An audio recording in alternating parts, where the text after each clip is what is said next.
আজকের ব্লগটা শুরু করছি দুপুরবেলা থেকে। লাঞ্চ করে বাবা, আমি, মা তিনজনেই বেরিয়ে পড়েছিলাম। আমাদের আজকে আই চেকআপের ডেট ছিল, সেটার জন্য। আমাদের এখানে একটা সুশ্রুত বলে আই হসপিটাল আছে, সেখানেই তিনজনে চলে গেছিলাম চেকআপের জন্য। সেদিনকে না ওয়েদারটা এত ভালো ছিল কি বলবো, খুব একটা রোদও ছিল না, আবার সেই রকম অস্বস্তিকর গরমও ছিল না। আমাদের আগে থেকেই অ্যাপয়েন্টমেন্ট নেওয়া ছিল, তাই খুব একটা লেট হয়নি।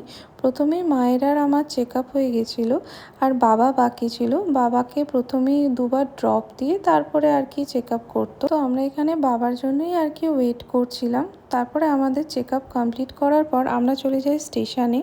আসলে আমরা গেছিলাম কুশলকে আনতে, তো ট্রেনটা একটু লেট ছিল, তাই চা খেতে খেতে ওর জন্য ওয়েট করছিলাম। আর তা করতে করতেই বাবা ওকে নিয়ে চলে। তারপরে কুশলকে নিয়ে আমরা বাড়ির উদ্দেশ্যে রওনা দিই।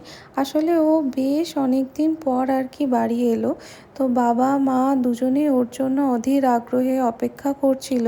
বাড়ি যাওয়ার সাথে চলতে থাকে আমাদের এতদিনের জমে থাকা একরাশ গল্প। তারপর বাড়ি পৌঁছে ও আর আমি সন্ধেবেলায় দুজন মিলে একটু বেরিয়েছিলাম। ও যখনই আসে না আমরা এভাবে একটু লং ড্রাইভে যাই। তারপরে সেদিনকে ডিনারটা আমরা বাইরেই সেরেছিলাম, নিয়েছিলাম একটু চাউমিন আর তার সাথে প্যান ফ্রাইড মোমো।